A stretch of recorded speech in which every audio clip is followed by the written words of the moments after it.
महाराष्ट्राच्या राजकारणातील ज्येष्ठ नेते आणि माजी उपमुख्यमंत्री अजित पवार यांच्या हस्ते रविवारी पवित्र संगमात विसर्जित करण्यात आल्या।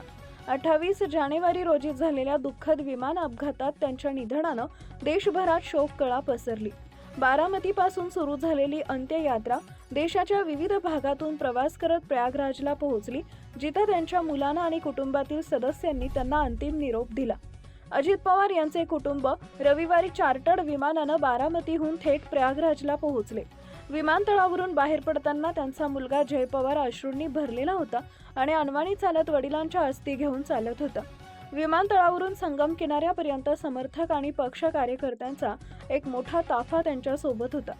संगम किनाऱ्यावर पारंपरिक विधीनुसार अस्थी पाण्यात विसर्जन करण्यात आल्या, जिथं भाजपा आणि राष्ट्रवादी काँग्रेसचे अनेक वरिष्ठ नेते देखील त्यांना श्रद्धांजली वाहण्यासाठी आले होते।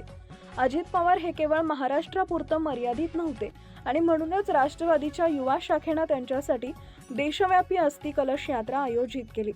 राष्ट्रवादी युवक काँग्रेसचे राष्ट्रीय अध्यक्ष धीरज शर्मा यांच्या नेतृत्वाखाली ही यात्रा काश्मीरपासून कन्याकुमारीपर्यंत पसरली। ही यात्रा पंजाब, जम्मू काश्मीर, झारखंड आणि तामिळनाडूसह 10हून अधिक राज्यांमधून गेली। धीरज शर्मा यांनी त्यांच्या समर्थकांसाठी हा एक भावनिक क्षण असल्याचं वर्णन केले। त्यांच्या मते अजित पवार हे एक राजकीय व्यक्तिमत्व होते आणि या यात्रेचा उद्देश त्यांच्या जानेवारी रोजी पुण्यातील बारामती इथे एक दुःखद विमान अपघातात झाला होता, ज्यामध्ये अजित पवारांसह 5 जणांचा जागीच मृत्यू झाला।